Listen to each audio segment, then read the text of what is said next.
merci d'être avec nous ce dimanche matin. Qu'est-ce qu'on fait ici ce matin? Alors ce matin ici, c'est une grande réunion de personnes pour pratiquer un Qigong, une technique d'énergie.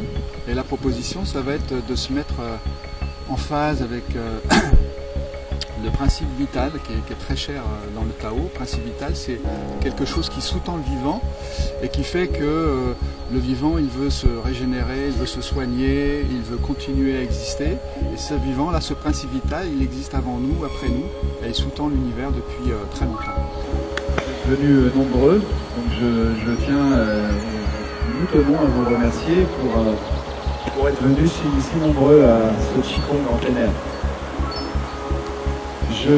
D'abord, avant de commencer, je dois vous dire aussi que ce Qigong clôture la journée de Week-end Zen qui a commencé son fin de week-end, pardon. Donc ce Qigong clôture ce Week-end Zen. Il y a en fait deux complices qui ont fait l'être humain. C'est la gravité terrestre qu'on a souvent tendance à oublier, qui fait que le monde reste en ordre et que les choses tombent par terre.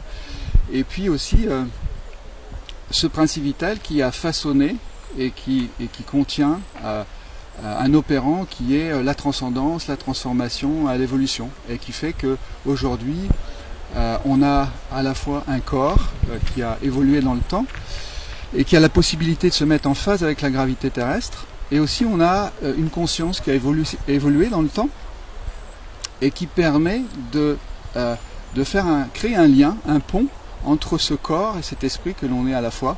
Et là on retrouve toute la tradition taoïste qui s'appuie sur la perception du corps et la perception du principe vital opérant pour la santé, bien sûr, mais aussi pour trouver du sens à l'existence et trouver le lien qui unit tous les êtres vivants. Les Chinois qui aujourd'hui continuent à pratiquer le Qigong, est-ce qu'ils y mettent cette dimension philosophique dans cette pratique, ou est-ce que c'est une activité corporelle comme une autre?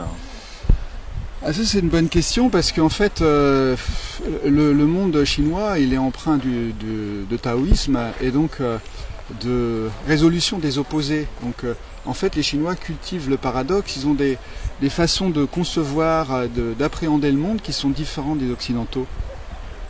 Nous, on est très empreint de dualité, si bien que même si on regarde sur Wikipédia, sans vouloir faire de critique de Wikipédia, mais c'est tellement ancré dans notre culture que quand on regarde le Tai Chi, on parle d'union, enfin pas d'union des opposés, de complémentarité ou de dualité. Il y a même le terme dualité qui est utilisé, alors que pour les Chinois, il n'y a pas vraiment de dualité.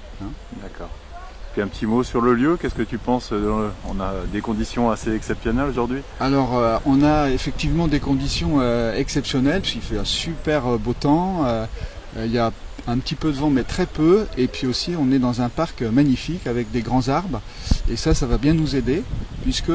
C'était important pour toi d'avoir des arbres, je crois? Oui, c'était important parce qu'en fait, les arbres, eux, ils sont là depuis des millions d'années, debout entre la terre et le ciel. En fait, ils symbolisent à la fois, non pas les opposés, mais l'union des opposés. Et en fait, les taoïstes pensent que c'est dans l'union des opposés qu'on peut rentrer en contact avec la source. C'est pour ça qu'on entend beaucoup de choses qui ne sont pas toujours compréhensibles pour nous. Par exemple, on essaye de faire l'union du corps et de l'esprit, l'union de la terre et du ciel, l'union de l'eau et du feu, l'union du principe masculin et féminin, mais c'est toujours dans un esprit de transcendance pour aller au-delà de l'expérience. Par exemple, l'eau et le feu, c'est la vapeur. Donc là, on a quelque chose de nouveau qui est plus grand que l'un ou l'autre, et plus puissant aussi. Voilà. Bon, on te laisse faire ta séance. Je te remercie encore beaucoup au nom de TV Rosé. Merci beaucoup, bonne journée et bonne